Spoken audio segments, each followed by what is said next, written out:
Bueno, retomando la conversación, y mil disculpas, ustedes aquí sabrán entender que estamos en plena época de coronavirus y que en esa época las comunicaciones se las realizan eminentemente a través de internet y a veces nos surgen algunos inconvenientes, ¿no? Pero bueno, simplemente retomando esto del tema del paradigma tradicional, realista o estatocéntrico, les decía que se gestaron aquí las dos guerras mundiales. Estas dos guerras mundiales están encasilladas dentro de este paradigma, el cual precisamente resaltaba que todo tema internacional debe relacionarse o debe realizarse bajo una relación Estado-Estado. Es decir, aquí los temas en las sociedades, por ejemplo, en temas internacionales, no deberían tomar cabida, pues quien es el representante de la sociedad son los estados. Esa era la idea que se planteaba. Y por ende, claro, aquí se tomó mucho énfasis el tema de la política, porque dependiendo de las doctrinas que seguían, los políticos y los gobernantes podían imprimir dentro y hacer suyo el pensamiento que tenían, como un mecanismo de esas soberanías que se habían alcanzado tras Westfalia. Entonces, en el idealismo precisamente se manejaba el tema de que habría que solucionar los problemas internacionales bajo temas o temáticas de paz, y en cambio en el realismo se decía deberíamos irnos del conflicto. Fruto de estos pensamientos nacieron las dos guerras mundiales. En la Primera Guerra Mundial, precisamente, como les decía, había salido como gran perdedora Alemania, y bajo esos contextos tenía que iniciarse esa Segunda Guerra Mundial, que como todos conocemos concluyó con las bombas atómicas lanzadas a Hiroshima y Nagasaki. Entonces, esos fueron los contextos que también se convierten, Armando, en otro de los grandes puntos de inflexión de la geoeconomía mundial, porque nuevamente caemos en este tema. Y si la guerra la hubiesen ganado los alemanes, ¿qué pasaba? ¿No es cierto? Y en ese diálogo nosotros precisamente estábamos. Y si de repente no se hubiesen unido los alemanes con los rusos en una primera instancia, y también con los italianos y con los japoneses, ¿qué hubiese pasado? ¿O qué hubiese pasado si los japoneses no hubiesen no hubiesen bombardeado, Pearl Harbor? O sea, son diferentes directrices y son diferentes contextos sobre los cuales estuviéramos manejando hoy por hoy este conversatorio, Armando. Adicionalmente, yo quisiera poner en la palestra algo más. En algún momento, una vez sobre todo cuando se acaba ya la guerra mundial, digo yo, empieza una concepción totalmente diferente de lo que son las sociedades. Porque ya no hablamos eminentemente de estados, sino de sociedades. Y aquí asoma un segundo paradigma, que es el paradigma de la sociedad global transnacional o de la interdependencia. Y precisamente este paradigma se lo denomina así, porque se entiende que las relaciones internacionales deben ser manejadas bajo conceptos sociales. Y se dice que los estados son aparatos estatales caducos, burocráticos, y que bajo esa concepción no se podría generar crecimiento económico de los países si es que los estados están en el medio, ¿no? Es decir, se busca que haya una libertad, digamos así, para que las sociedades también puedan transitar dentro del entorno global. Esa es la primera idea que se sostiene en este paradigma. Y fruto de esta idea, se quiere institucionalizar algunos regímenes institucionales, perdón la redundancia, algunos regímenes institucionales, para que dentro de estos regímenes se les dé precisamente la potestad de identificar o de crear organismos internacionales que tengan ciertas competencias. Ese es el contexto de un régimen institucional. Pero aquí deberíamos nosotros arbitrar los regímenes institucionales con esto que se llama la interdependencia. Entonces, las sociedades bajo qué contextos deberían trabajar, bajo qué contextos deberían unirse.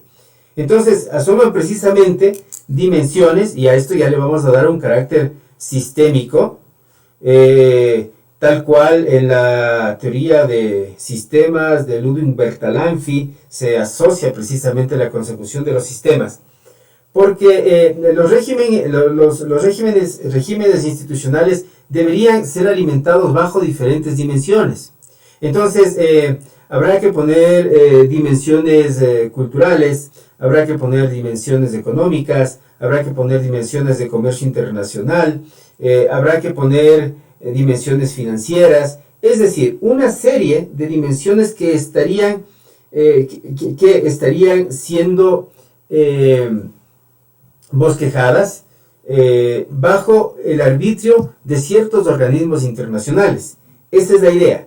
Deberíamos entonces crear organismos internacionales que tengan el carácter de supranacional, ¿no? Y que empiecen a guiar precisamente los destinos de los estados. Por aquí aparece entonces la Organización de las Naciones Unidas, y a manera de diferentes dimensiones sus diferentes organismos.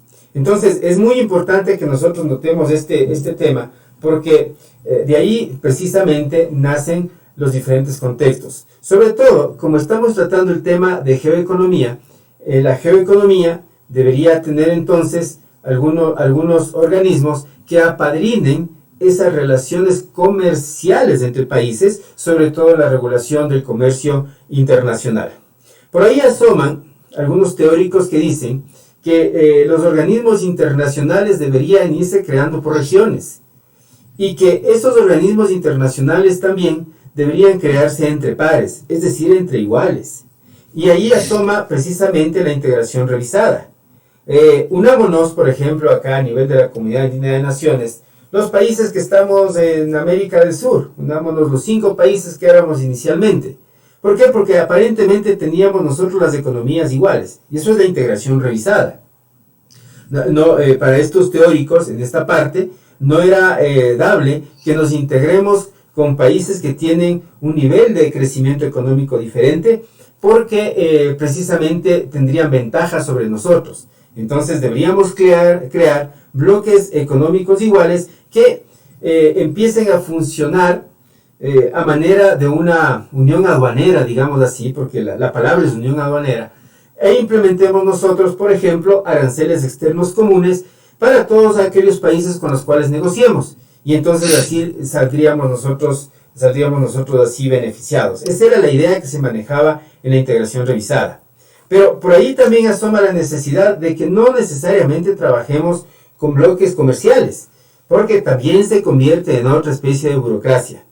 Teníamos que hacer nosotros grandes contextos de negociación para llegar a acuerdos. Cada país también tenía sus intereses, y debíamos nosotros entonces dar paso a que los países manejen sus relaciones bajo contextos bilaterales.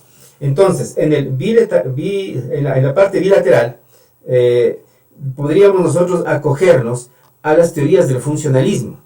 En el funcionalismo, en cambio, se dice, nosotros necesitamos negociar con un determinado país para, por ejemplo, realizar tareas de comercio internacional, Ecuador-Chile.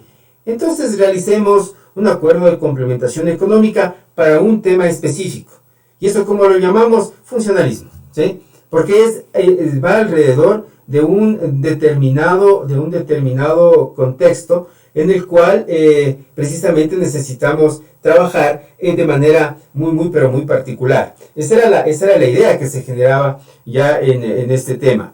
Y también contextos neofuncionalistas, en donde los mecanismos de gobernanza internacional empiecen precisamente a tener mayores interdependencias, ya no solamente lo bilateral económico, sino lo bilateral en cuanto a transferencia de lo que son las patentes, y otra serie de ideas que podrían irse sumando para que los acuerdos bilaterales se manejen bajo estos contextos neofuncionalistas. Pero del otro lado, en cambio, teníamos algo que de repente empezaba a nacer, unas dos grandes doctrinas, ¿no es cierto?, que las podemos, o que se las apalancaba bajo el nombre de la Guerra Fría.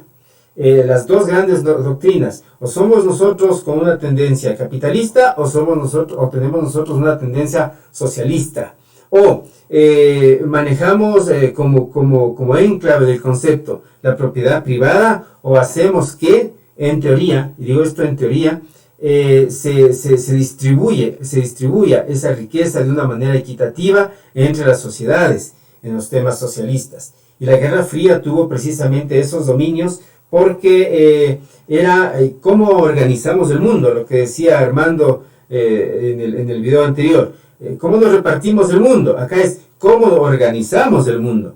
Tenemos aquí una división Occidente-Oriente, porque de repente Occidente, que tenía muchos temas de ciencia en el medio, y aquí Occidente también empieza a manejárselo con una relación entre Europa Occidental y Estados Unidos.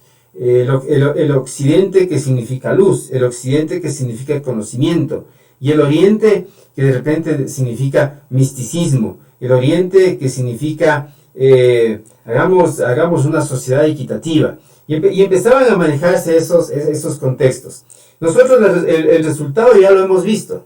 El triunfo del capitalismo sobre el socialismo está dado, y bajo esa premisa el tema, sobre todo en los países de América Latina, se lo ha manejado. Quisimos disfrazar creando socialismo del siglo XXI, pero ya vemos en carne propia lo que pasó con esos socialismos, que de repente no han funcionado precisamente porque en lugar de socialismo se convirtieron en monarquías políticas.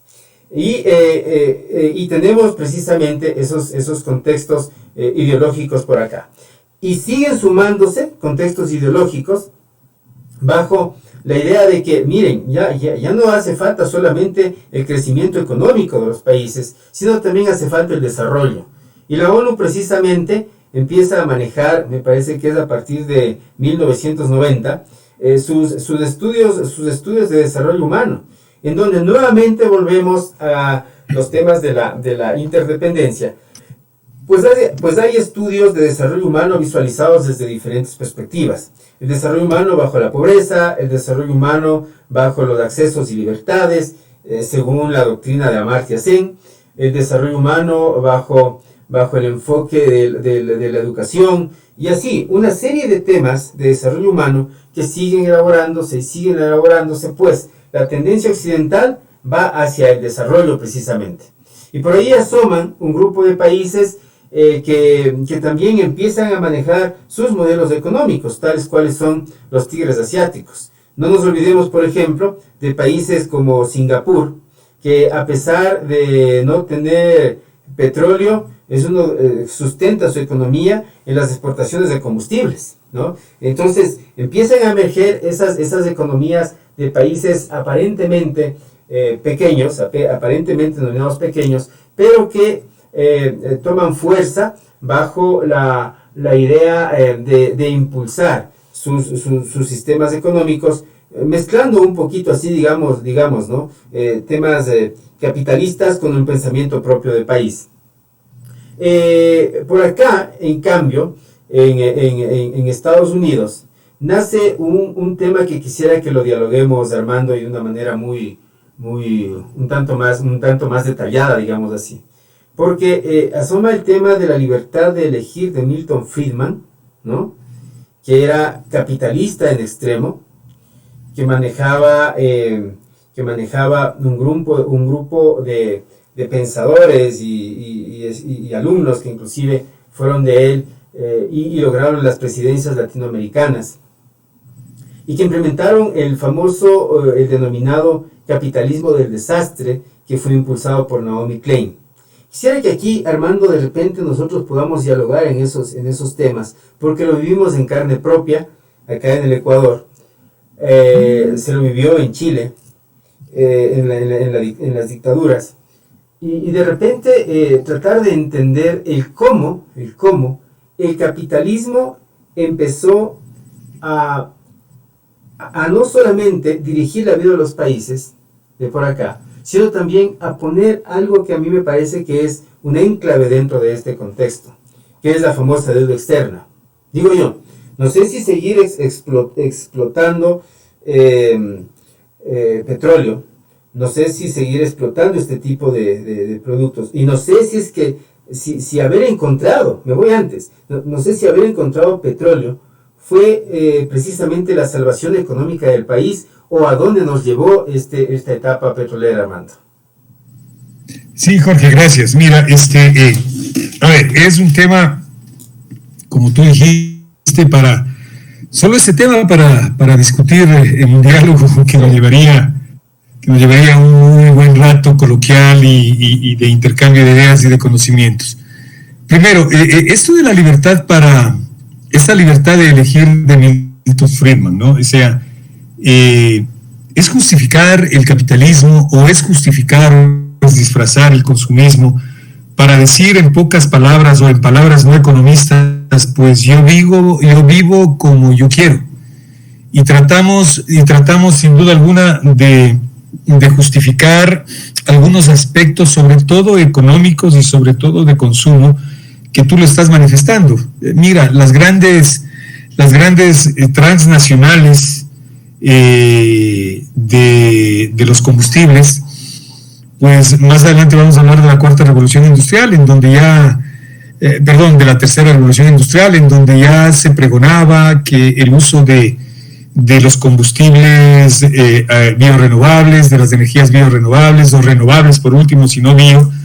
Pero sin embargo, caramba, los grandes intereses de las transnacionales nos conllevan a disfrazar esta libertad de elegir, hasta donde nosotros habíamos conversado y discutido, Jorge, ¿no?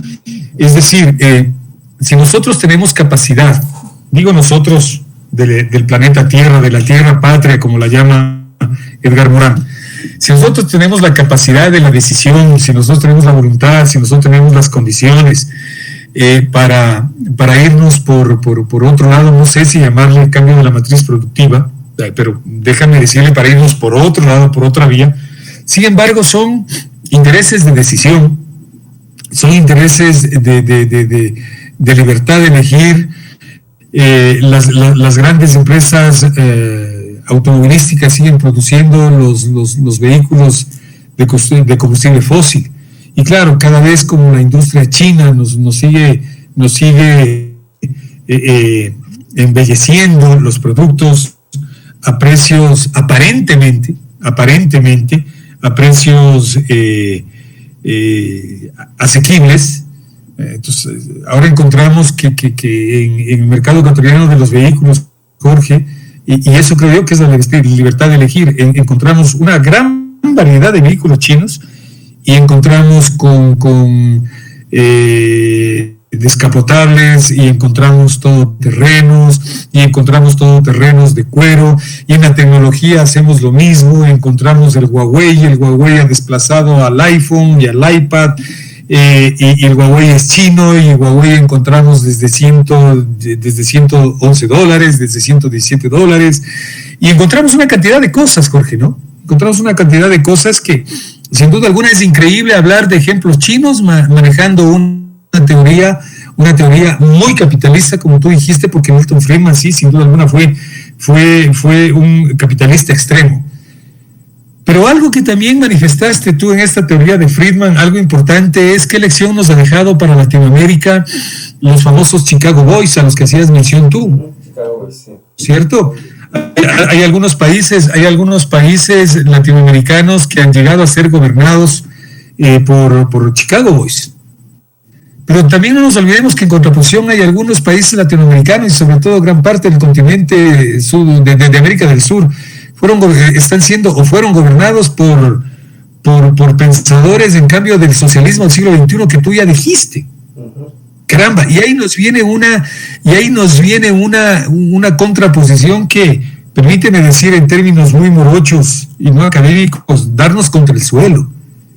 Entonces, claro, surge una propuesta, bueno, no surge, porque realmente Naomi Klein comienza a estudiar el shock y la economía y el capitalismo del desastre desde la década de los 80, desde la década de los 90, Pero ¿será que no nos fijamos en esas teorías? No les damos la importancia que debemos darlos a esas teorías, porque la economía de shock es dura.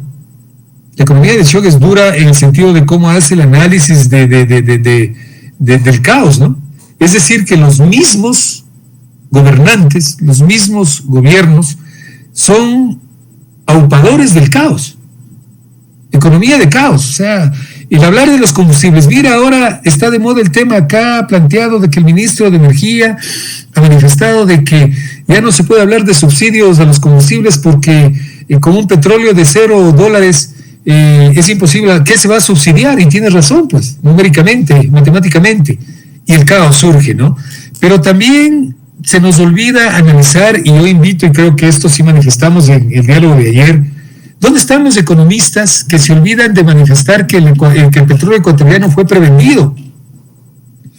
Y se prevendió a 45 o a $47. Entonces nos olvidamos de ese pequeño gran detalle. O sea, qué fácil que es salir a la pantalla, a los grandes noticieros, a las grandes cadenas de televisión, que también nos muestran caos, mi querido Jorge, y decir, chuta, vean, no sabemos qué hacer porque el petróleo está a menos $37, a menos $20, a menos $10. Yo no sé qué, yo no sé si alguien me explica qué es el menos $10. O sea, es decir, que ¿no te parece que más bien en esta teoría de la libertad de elegir y el capitalismo del desastre, entonces compremos petróleo, porque está a menos 10? O paguemos la deuda china. Exacto, paguemos la deuda china, ¿no es cierto? Entonces, claro, son caramba. Y te llevan, y yo vuelvo a repetir, y por eso son paradigmas que tú los mencionas acá, Jorge, y que por eso yo te decía, es para quedarnos de largo conversando en este tipo de temas. La libertad de elegir, pero no nos olvidemos que Friedman es uno de los grandes monetaristas. O sea, que cree que así como Nietzsche explicamos hace un momento en la teoría del poder o en su pensamiento del poder, Friedman piensa que el Dios es el dinero. Entonces, quien no tiene dinero, ¿cómo va a tener libertad para elegir? Pero claro, nos presentan estas grandes teorías que son parte del paradigma de la sociedad global, siempre tratando de llevar a pensamientos que no corresponden a esta parte del continente. Nuestra realidad es otra. Nuestra idiosincrasia es otra, nuestro consumo es otro, nuestra industria es otra, nuestra producción es otra, nuestra dependencia es otra, mi estimado Jorge. Pero también nos vemos transgredidos por la parte cultural, nos vemos transgredidos por la parte esta que más que ser occidentales es que suramericanos, por último, ¿no? Mira, más de 30 años me parece que está la Comunidad Económica Europea. Yo no sé si bien o mal, porque ese no es el tema de discusión. Ya Inglaterra logró llegar a acuerdos de salirse en los próximos 10 años. Aparentemente va a quedar solamente 17 países en la Unión Europea y van a salirse 10 países más. Pero claro, la lección es que por 30 años sí funcionó. Pero claro, bajo una perspectiva en donde no habían fronteras, en donde no habían acuerdos comerciales, no habían políticas comerciales, es decir, todo funcionaba en base al interés y a la libertad, ¿no es cierto? Y de elegir, de movilizarse. Tal es el caso que, mira, inclusive en el deporte, tú tenías un pasaporte comunitario y equipos italianos como la Juventus llegó a jugar con 11 extranjeros. Y en su plantilla de 23 jugadores llegó a tener 21 extranjeros y solamente 6 italianos. No estoy criticando, ¿no? Estoy diciendo cómo funcionó allá estas libertades de elegir y estas teorías del caos. Y este capitalismo del desastre. Es impensable llegar a entender, hablando de la libertad de elegir, del capitalismo del desastre, es impensable llegar a pensar que un jugador de fútbol valga 150 millones de euros, 180 millones de euros. Es impensable llegar a pensar que un jugador, que un corredor de Fórmula 1 gane 22 millones de euros al año, o que un deportista de clase alta, Jorge, gane gane 30, 50, 60, 80 millones como sueldos. Y aparte de eso tiene regalías por publicidad, Pepsi con Lionel Messi, Pepsi con Shakira, Coca-Cola con el Papá Noel, Coca-Cola con lo rojo y blanco, Coca-Cola con la máquina de la felicidad, Coca-Cola con la familia. Y eso es capitalismo del desastre. Es capitalismo del desastre. Y ahora que nos encontramos en este retiro involuntario, desde luego, obligatorio, nos damos cuenta que caramba, la economía de la UEFA, la economía de la CONMEBOL, la economía de la FIFA comienza a tambalear, porque precisamente no tiene esa libertad de manejar. Yo recuerdo cuando hubo el Campeonato Mundial de Fútbol acá en esa parte del continente, en Brasil, creo que fue en el 2014, ¿no es cierto? Sí. Bueno, en Brasil. La política de los sponsors, Visa, Coca-Cola, McDonald's, KFC, la política era exigir al gobierno de Brasil que todos los negocios, absolutamente todos los negocios, Jorge, que estaban 1 kilómetro alrededor de los estadios de fútbol, no podían abrirse, porque eran territorio exclusivo, casi como una colonia de las embajadas, ¿no? Porque yo pienso que las embajadas son la representación del colonialismo, mi estimado Jorge. Yo sé que mucha gente va a saltar contra mí, pero resulta que donde está la embajada de Estados Unidos en el Ecuador es territorio norteamericano. Claro. Resulta que la embajada de México aquí en el Ecuador es territorio mexicano, y tal es el caso que la sinvergüencería que pasó en octubre, el levantamiento indígena, pues gente que no tenía ni siquiera orden de captura fue a refugiarse en la embajada mexicana, y no quiero dar nombres, pero sabemos quiénes son esa teoría del caos, teoría del capitalismo del desastre, mi estimado Jorge, ¿no? O sea, ¿qué más ejemplos y pudiésemos poner? Perdón, para terminar esto de los estadios. Entonces, claro, es increíble que durante los casi mes y medio que dura el Campeonato Mundial de Fútbol, claro, si tú estabas cerca del Maracaná o si tú estabas cerca del estadio de Beira Río, no podías hablar tu negocio, porque definitivamente intervenían los dueños, ¿sí? Los dueños de los derechos deportivos. Ya mencioné las empresas. Yo creo que inclusive de pronto aquí nos ha faltado un poquito, y te invito a ver si es que recapitulamos un poquito. Yo pienso que sí deberíamos poner la teoría del shock de Klein y la marca negra de las marcas, y el libro negro de las marcas publicitarias, Jorge, porque eso habla de todo esto. Claro. Habla de esa historia y realmente Bayer no es un laboratorio, a pesar de que le conocemos en el mundo como laboratorio, uno de los principales laboratorios farmacéuticos del mundo, pero disfraza su verdadero negocio, y su verdadero negocio es la explotación del mineral del coltan en África. Ese es el verdadero negocio de Bayer. Y en ese libro del libro negro de las marcas, se habla de todo esto, Jorge, que es el ejemplo de la libertad de elegir de Friedman, y es el ejemplo del capitalismo del desastre de Naomi Klein.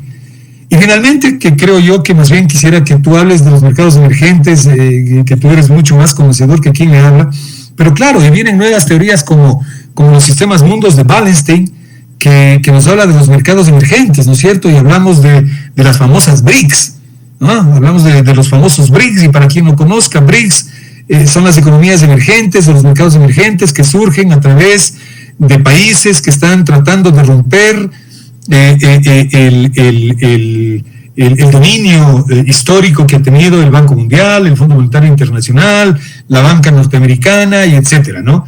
Increíblemente, Estados Unidos es el país más endeudado del mundo. La deuda externa creo que son 3,000 trillones de dólares, pero adivinen a quién debe: a la misma banca norteamericana. Es la parte que nos olvidamos mencionar. Sí, cierto es que debe a la banca china, pero el 70% de la deuda norteamericana está en la banca norteamericana. Entonces ahí entendemos el porqué. La banca norteamericana podrá pasar cualquier situación económica de faul y todo lo demás, pero no pasa desastres, ¿no? Ya vamos a ver cómo sale fortalecida, por ejemplo, estoy seguro que la Bolsa de Valores de Nueva York va a salir fortalecida. Eso tengo ustedes la plena seguridad.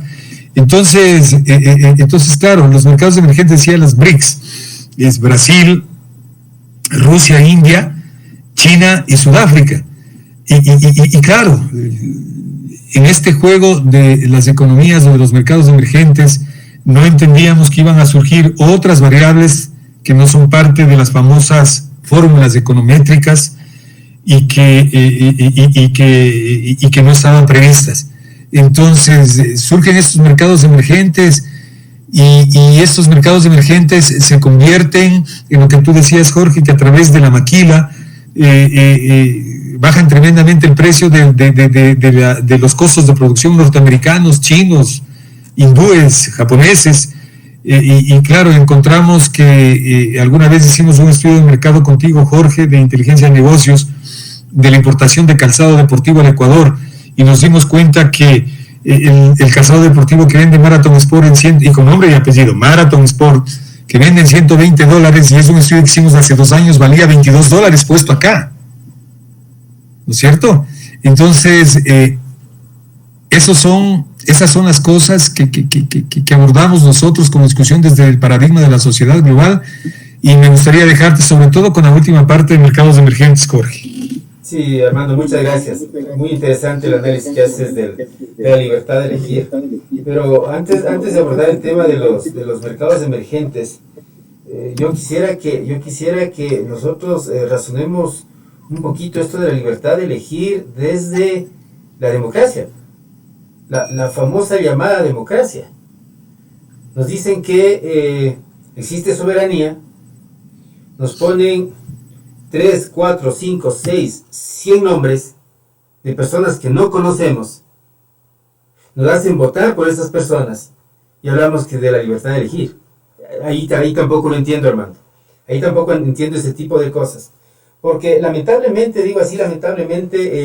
el tema político, económico que rige los países, especialmente latinoamericanos, tienen ese problema. No tenemos libertad de elegir. Porque los partidos políticos se organizan alrededor del dinero que se les da para que puedan postularse como partidos políticos. Y después entran en unas alianzas muy interesantes, en donde no hay ideología, ¿no?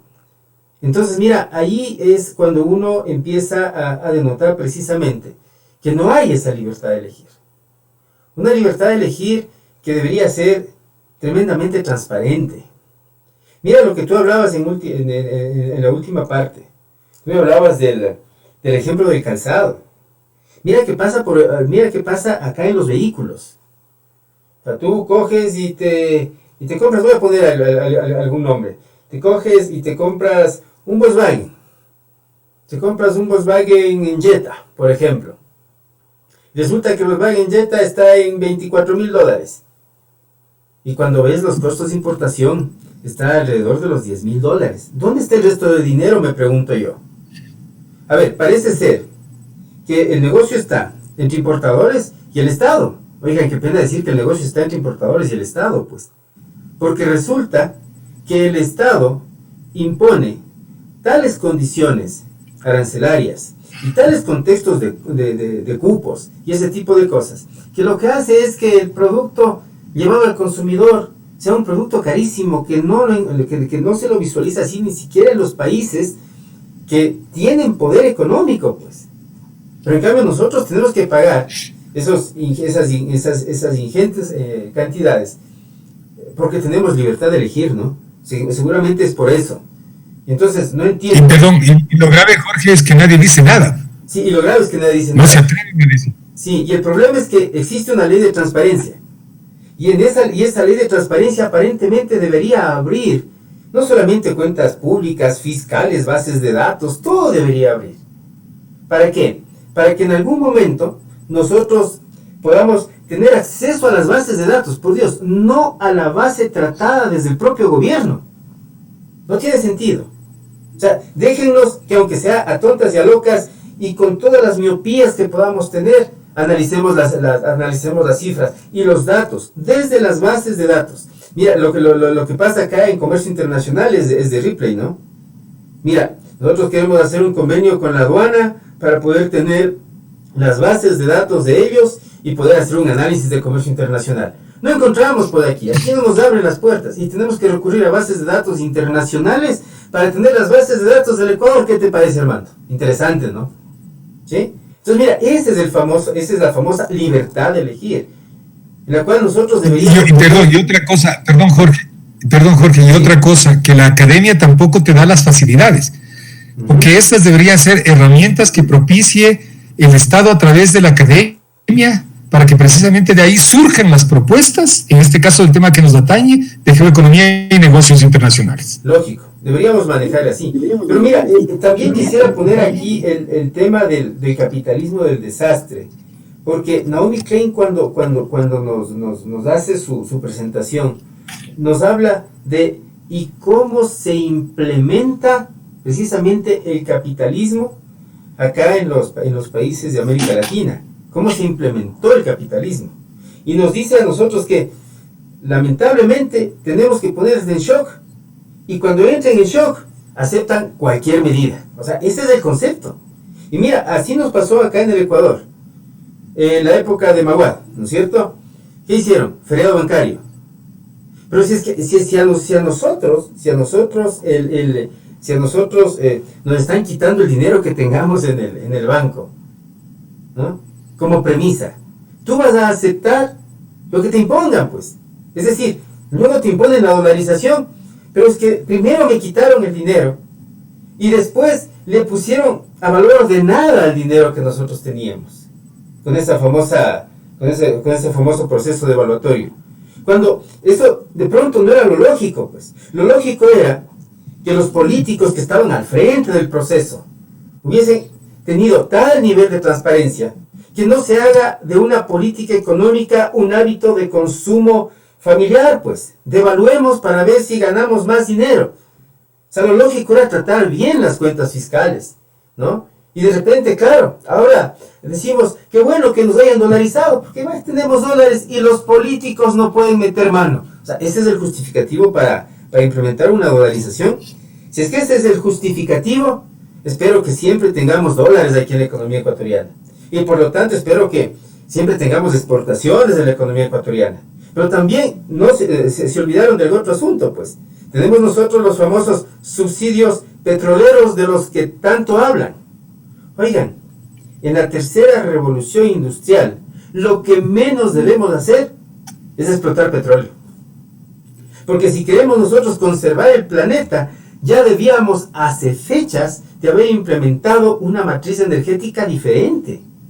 Es decir, nosotros ya deberíamos tener el alumbrado público, ejemplo, de Quito, ya debería ser un alumbrado eólico, ejemplo. O deberíamos nosotros manejar una energía solar, ¿ya? Ya no el petróleo, porque decía yo, y te hacía esta acotación, Armando, ¿será que el petróleo nos hizo bien a nosotros haber descubierto el petróleo? ¿O qué pasó con el petróleo? ¿Qué pasó con nuestro petróleo? ¿Qué pasa con el petróleo de Venezuela?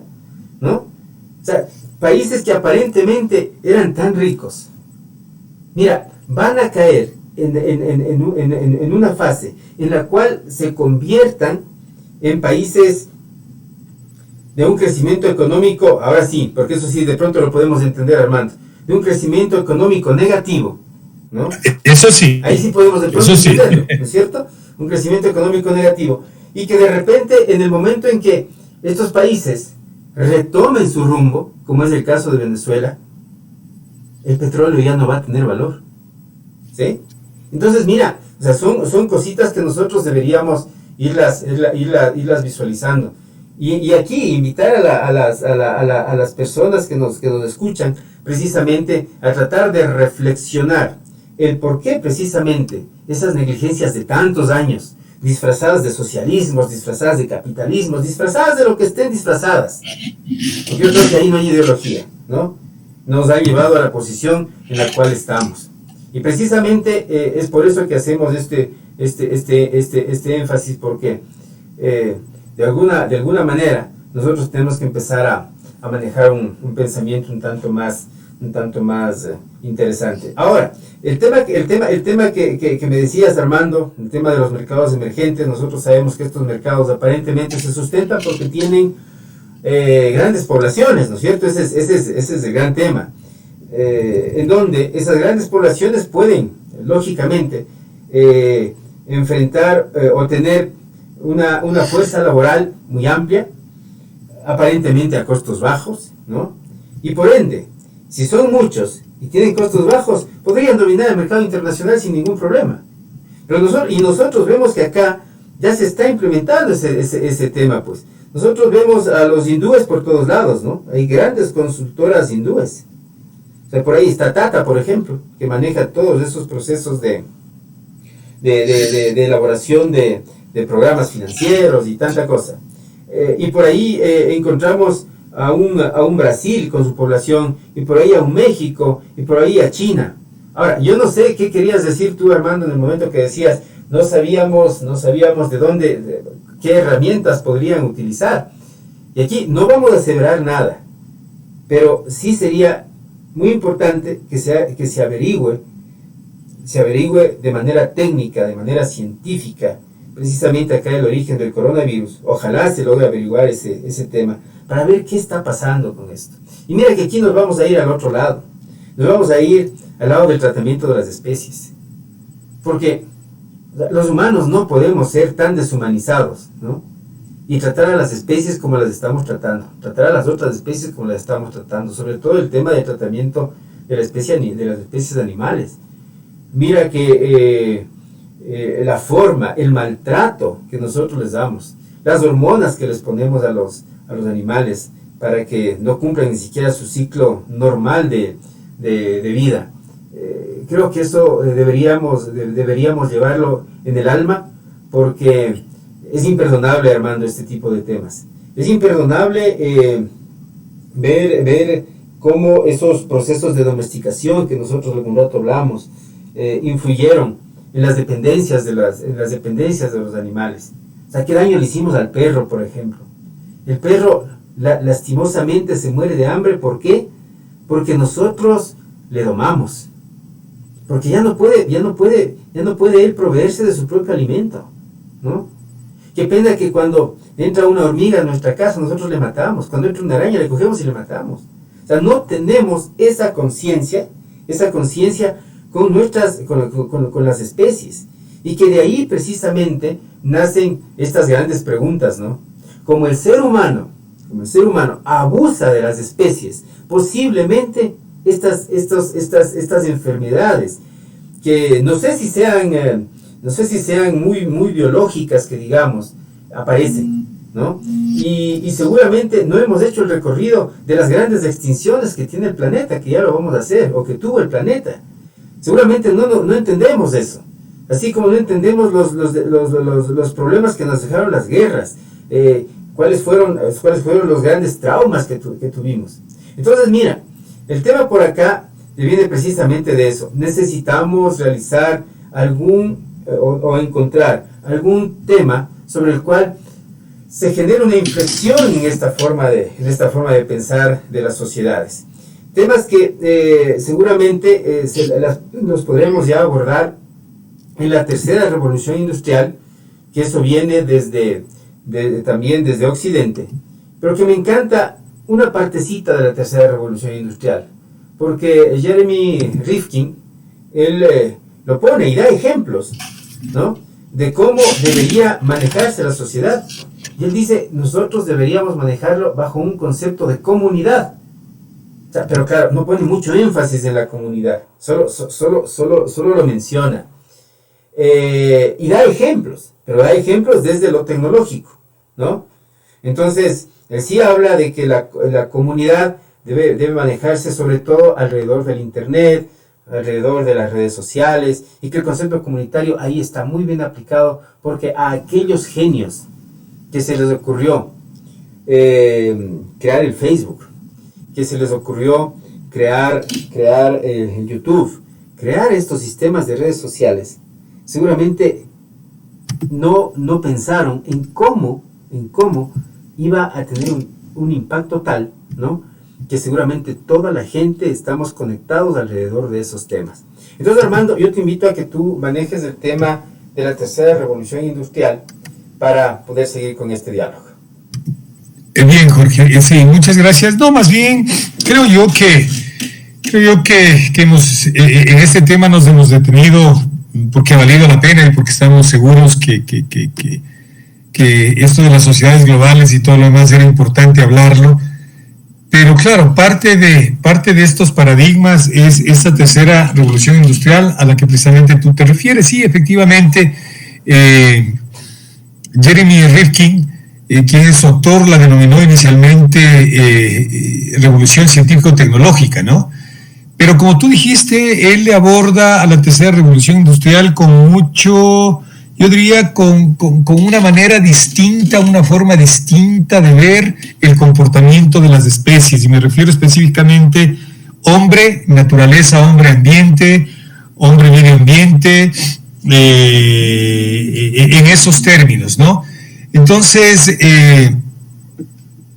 pero sin duda alguna debemos de notar que esta tercera revolución industrial trajo también profundas transformaciones económicas, precisamente por las nuevas tecnologías desarrolladas y sobre todo en la parte de la comunicación, y con nuevos sistemas de generación energética, nuevas formas o conjuntos de tecnologías, avances, al gran desarrollo del Internet, el gran desarrollo de las energías renovables que tú manifestabas. Por ejemplo, es increíble, si me permites manifestar, tomando el ejemplo que tú dijiste hace un rato, Jorge, cómo podemos entender que las instituciones públicas, que no tienen más que los ingresos generados a través de impuestos y de la balanza comercial, si me permiten, son los únicos ingresos del fisco, seguimos teniendo energía eléctrica. Las universidades pagan energía eléctrica y normalmente las sociedades públicas están debiendo los servicios básicos. Cuando es increíble, como tú decías, ¿por qué no producir energía eólica? Hay algunos ejercicios que se están haciendo aquí en el país, por cierto, bastante. Conozco uno por Cayambe, conozco uno donde iba a ser la refinería en Manabí, conozco otro hacia el sur en Loja, que se están haciendo algunos ejercicios, pero ese es el grave problema. Ese es el grave problema, Jorge, de todo lo que nosotros nos estamos preguntando, pues. Si hablamos que esta tercera revolución industrial ya se dio más o menos desde el año 2006, ¿ya? Más o menos porque así lo aprobó en Inglaterra, así lo aprobó en Inglaterra la Cámara. Entonces,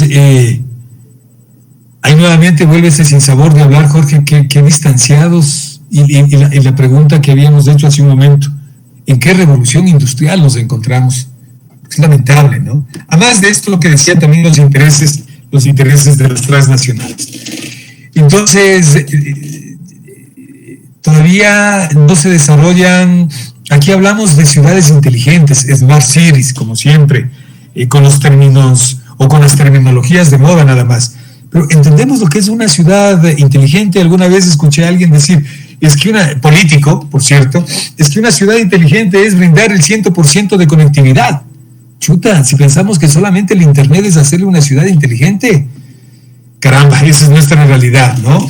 Entonces, hablamos de edificios inteligentes, pero no solamente que tengan la tecnología para que por voz te reconozca una puerta y se abra, para que el garage se te abra con un chasquido de los dedos, o para que tu celular solamente te identifique con que pongas tu pulgar o tu huella digital. No, va mucho más allá. Yo no conozco aquí en el Ecuador, me disculpan, y si alguien sabe me corrige, yo no conozco edificios inteligentes, construcciones inteligentes, es decir, que generen versus su propia energía eléctrica por eólica, por energía solar, que hagan su mismo tratamiento de desechos sólidos por estas mismas energías, y que devolvamos los desechos producidos en los grandes conjuntos que ahora tenemos habitacionales y que devolvamos a la comunidad ya por lo menos tratada, ¿no? Imaginémonos que no tendríamos los grandes problemas de salud como el machángara. Tú manifestabas de los animales, de las especies hace un momento, de los perros. No es culpa de los perros andar por la calle en la ciudad de Quito, y sin embargo la solución que se crea en el municipio es una propuesta para castrar a los perros. Caramba, qué distante estamos de esa tercera revolución industrial, Jorge, qué distante estamos, ¿no?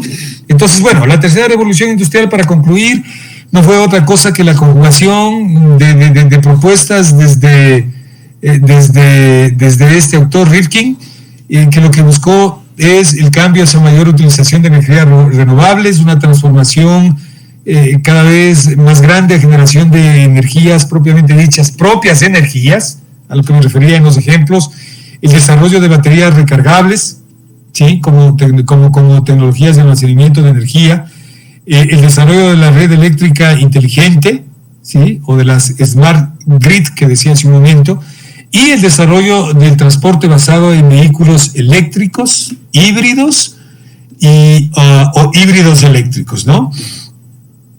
Ahí tenemos las respuestas, mi estimado Jorge, de lo último que abordábamos de los vehículos y todo lo demás. Utilizando energía eléctrica renovable o energía de propulsión. Ese es uno de las grandes propuestas de la revolución industrial. Cierto es que cada una ha cumplido un ciclo, pero yo me atrevería a quedarme con esta última porque es bastante amigable y, como tú dijiste, comunitaria, Jorge. Sí, Armando, y mira que acá nosotros como que deberíamos empezar a pensar en alternativas de aplicación de estos elementos de la tercera revolución industrial. Ahora nosotros, durante muchos años pasamos emproblemados por la contaminación de las ciudades, pasamos emproblemados por la afluencia de vehículos, el tránsito insostenible, ¿no? Y una serie de cosas que de repente solamente organizándonos pueden bajar, sin necesidad de poner unas restricciones así muy que suenen a impositivas, sino que también empieza a pensarse, ¿no? Mira, este tema del teletrabajo es tercera revolución industrial. Así es. Porque estemos preparados para el teletrabajo, eso es lo más interesante, ¿no? Pero es tercera revolución industrial. Es decir, mira, ¿por qué no cambiar un poquito estas leyes, que nuevamente venimos al plano de las leyes, y que tú sabes la posición que nosotros tenemos en el tema legal? Lamentablemente, digo yo, lamentablemente en algún rato se creó la legislación, porque nosotros pensamos que vía legislación se van a solucionar los problemas, y más bien lo entorpecen, ¿no? Y ojalá pase lo que dicen que va a pasar en la tercera revolución industrial, Armando. Es decir, que muchos de los puestos de trabajo, ¿no es cierto?, deberían quedar precisamente en temas informáticos. Yo no conozco, o no me imagino, perdón, ¿no? Abogados que quieran interpretar la ley, pero con el perdón de los abogados, porque la interpretan y no la cumplen como dice, la interpretan. De repente, y como tú siempre dices, con el perdón de las personas, no me imagino médicos que no sepan precisamente, que no sean investigadores y que en algún rato no se vayan a dejar ganar el puesto de médicos, porque en el internet vamos a encontrar todas las recetas, si no ya las encontramos. Y ojo que ya están software desarrollándose para aquello, ¿no? Claro, ya todo está desarrollado, Armando, ya sabemos que está desarrollado. Y precisamente ese es el gran tema que nosotros deberíamos pensar. O sea, mira, no me explico cómo nosotros tenemos una sociedad para que se genere siempre tareas repetitivas. Porque las tareas repetitivas con las disculpas del Homo sapiens son solamente eso, pues. tareas repetitivas en las cuales fácilmente los robots nos van a reemplazar. ¿Qué es la idea? Pues, ¿no? Entonces, habrá que pensar muy bien en este tipo de cosas porque las sociedades necesitan un cambio terrible y precisamente de aquí nacerá el siguiente tema que nosotros vamos a abordar. Mientras en otros países están hablando de la tercera y la cuarta revolución industrial, nosotros seguimos sumidos en la dependencia. Es decir, ese discurso cepalino que nacía por allá por los 70s, por los 80s, y que estaba apadrinado por Previch, seguramente era quejémonos ante el mundo por la colonización, ¿no? Y no digo que no, la colonización a nosotros nos sumió en terribles problemas, pero si nosotros empezamos a hacer un ejercicio un tanto más amplio, no solamente desde el punto de vista de colonización, sino desde el punto de vista de los grandes problemas que ha tenido la humanidad.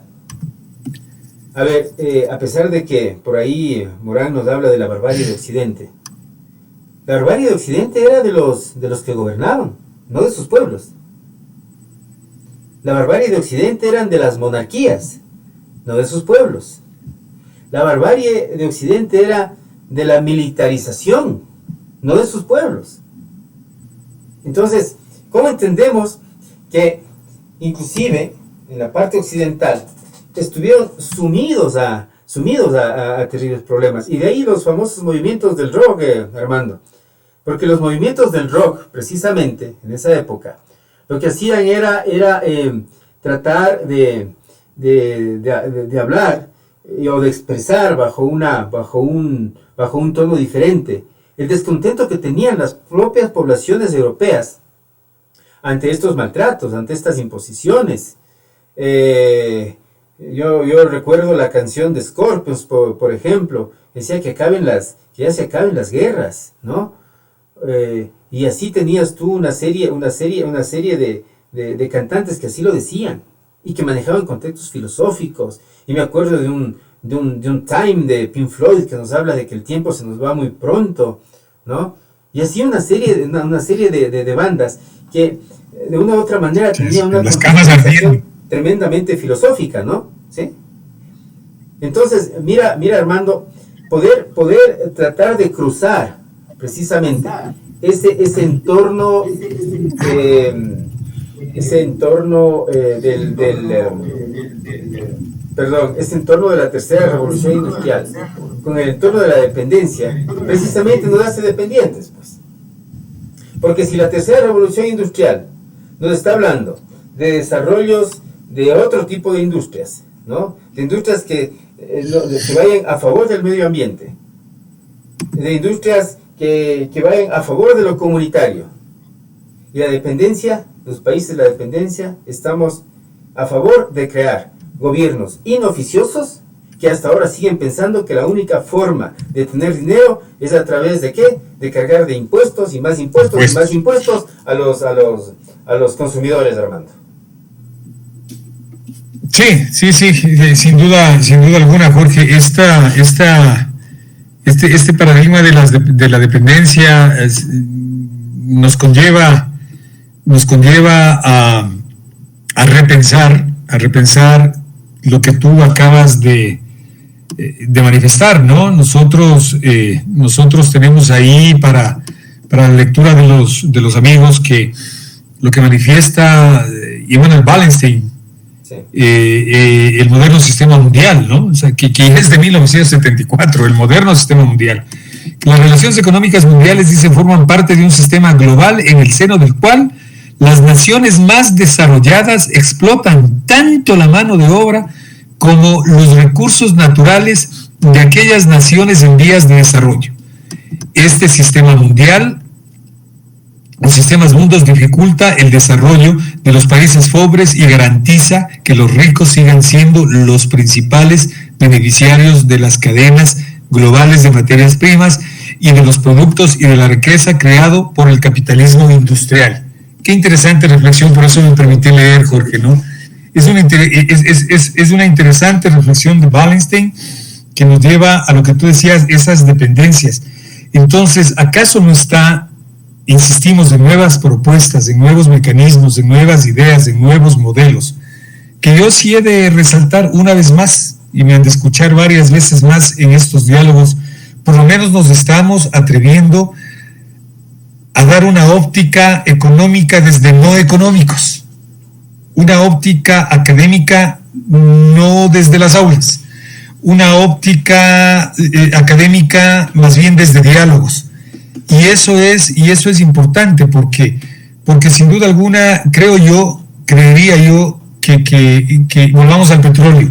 Somos países petroleros, estuvimos en OPEP, tuvimos la oportunidad de tener inclusive un secretario general de la OPEP, quien es ministro coincidentalmente el día de hoy de acá del Ecuador, y caramba, ¿dónde nos ha conducido una dependencia petrolera?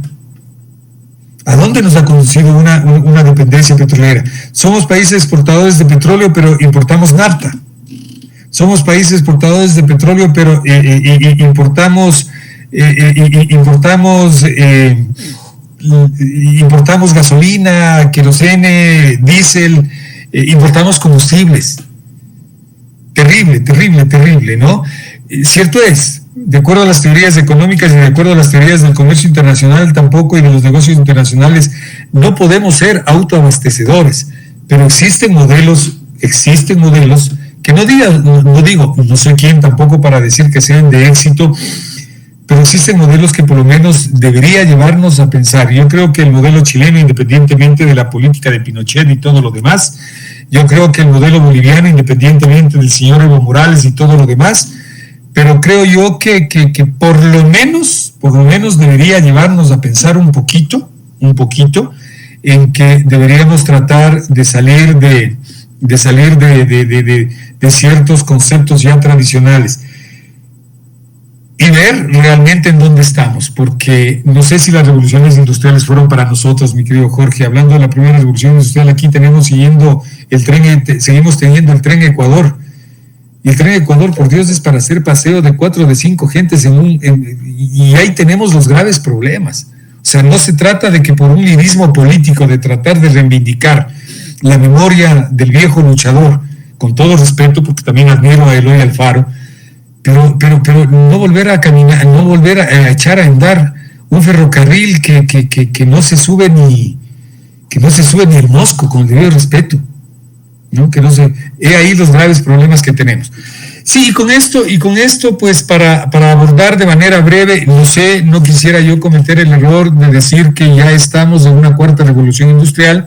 Sin embargo, en Davos, que es el Foro Económico Mundial, Klaus Schwab presentó esta idea de que ya estamos en una cuarta revolución industrial. Y la cuarta revolución industrial no es otra cosa que hablar, mi estimado Jorge, ya de lo nano, del desarrollo de la tecnología más allá de lo que nosotros conocemos ahora, de lo nanotecnológico. Ya abordamos temas desde la parte de la inteligencia artificial, ya tú lo dijiste, en algún momento determinado, no muy lejos, para el 2000, de acuerdo a Davos, siempre de acuerdo al Foro Económico Mundial, está para el 2025 llegar a reemplazar mucha mano de obra humana por la parte robotizada, y hablamos de fábricas inteligentes, y hablamos de el Internet de las cosas, y ahí que ya tenemos desarrollado realidad virtual, realidad aumentada, que también es parte de nuestro proyecto, a propósito, Jorge, y hablamos de temas ciberfísicos, y hablamos de una cultura maker, ¿no? De una cultura hágalo usted mismo, y hablamos de la fábrica 4.0, y hablamos de la digitalización completa de todo, y hablamos de una industria digital, el marketing digital, la impresión 3D, ¿sí? De la Future Prod, que es la futura producción, ¿sí? De la Integrate Industry, que es la integración industrial, de las Smart Industries, ¿sí? Y hablamos de los Intelligent Manufacturing System.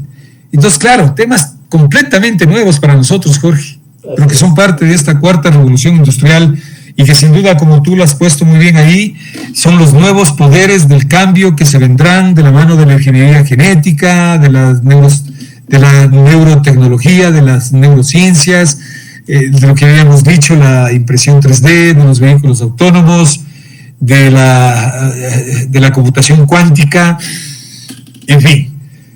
No me atrevería yo a decir, insisto, Klaus Schwab en el Foro Económico ha hablado de este tema, no se ha hablado de que ya estamos en la cuarta revolución industrial, pero ya se habla.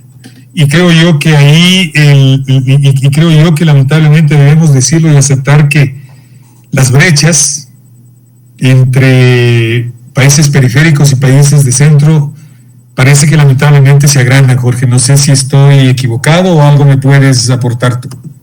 Sí, Armando, mira, yo aquí solamente quisiera, a ver, no sé si parafrasear las palabras de Bob Marley, cuando él decía que la forma más fácil de trasladarse era con los pies.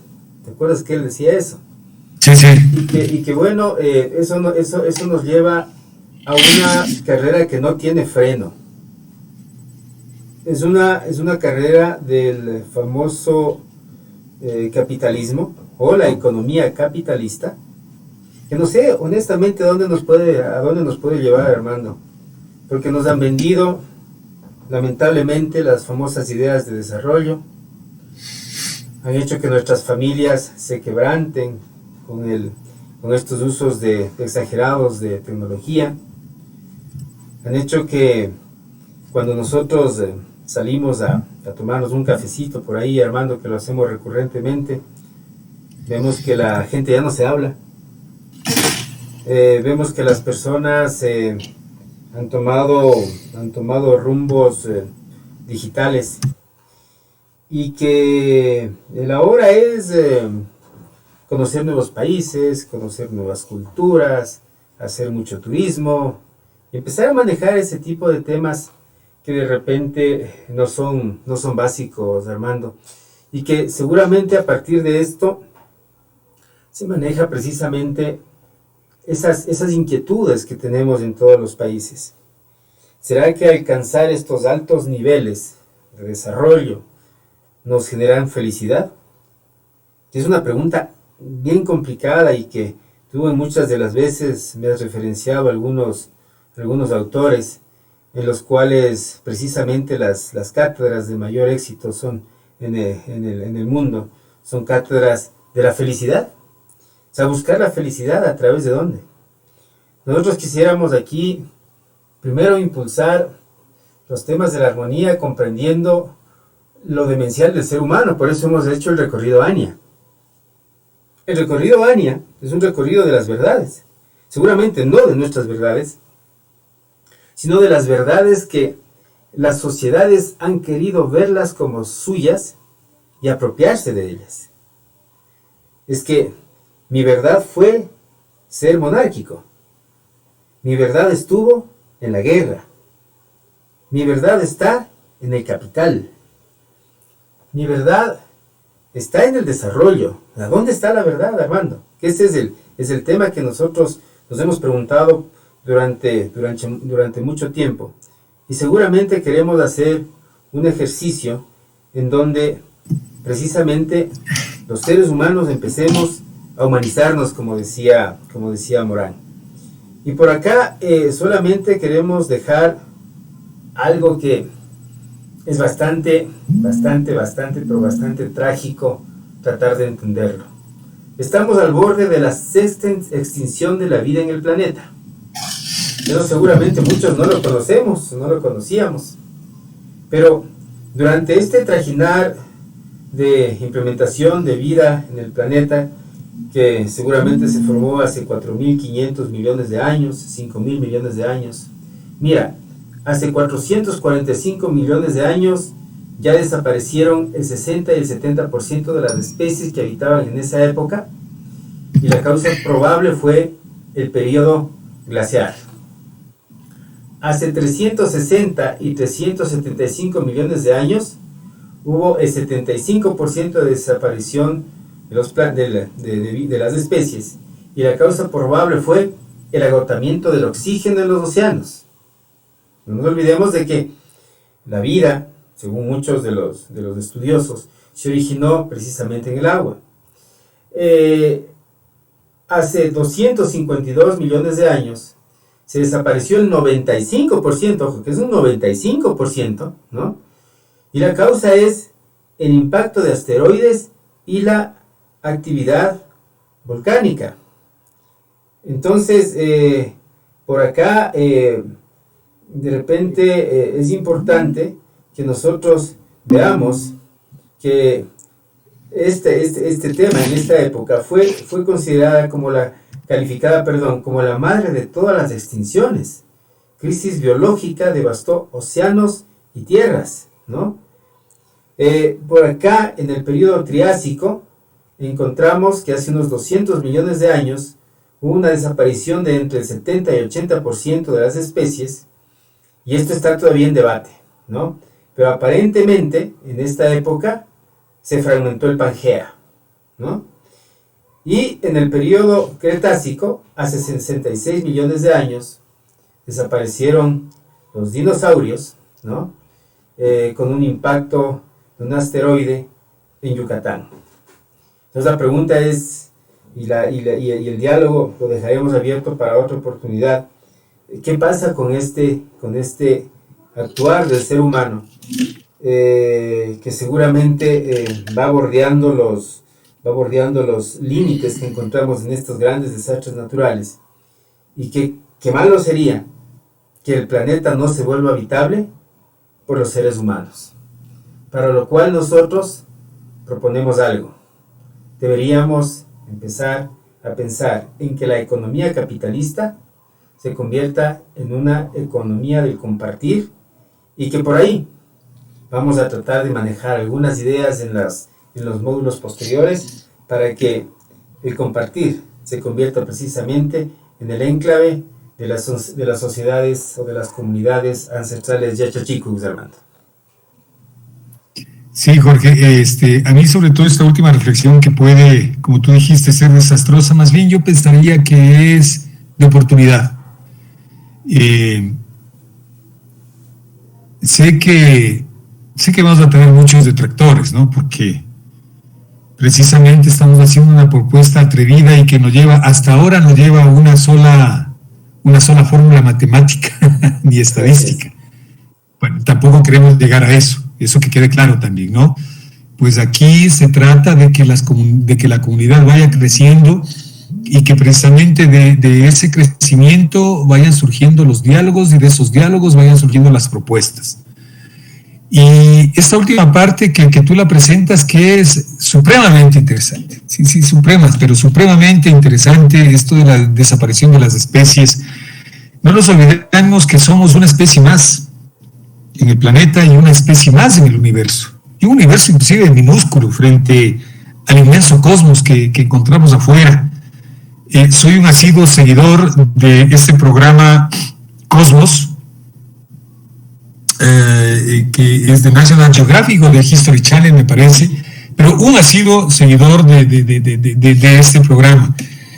Y crecen que claro, estamos, sin tratar de comparar y guardando las distancias, pero tratando de hacer eso, unas comprensiones en donde ya nos denotan que somos algo, pero tan minúsculo, caramba, que nos detenemos del tiempo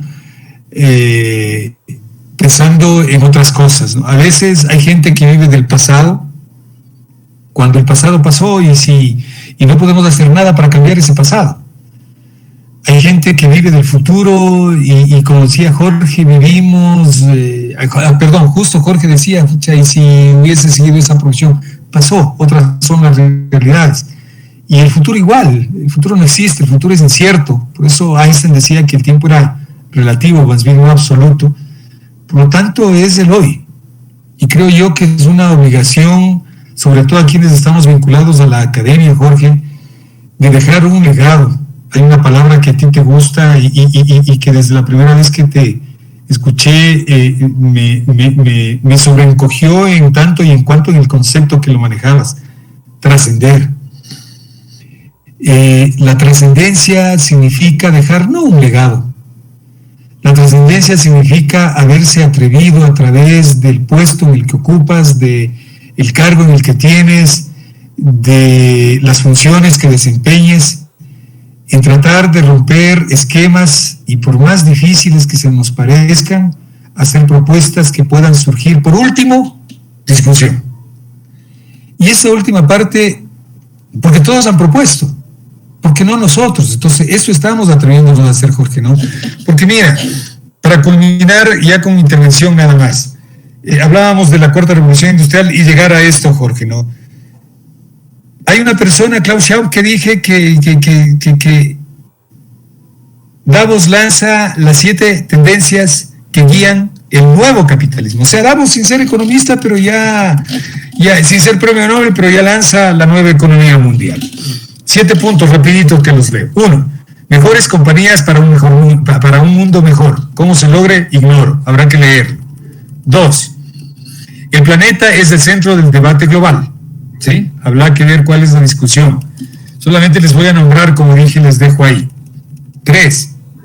Orientar al desarrollo tecnológico hacia el bien. No sé si el desarrollo tecnológico esté desarrollándose hacia el mal en la actualidad.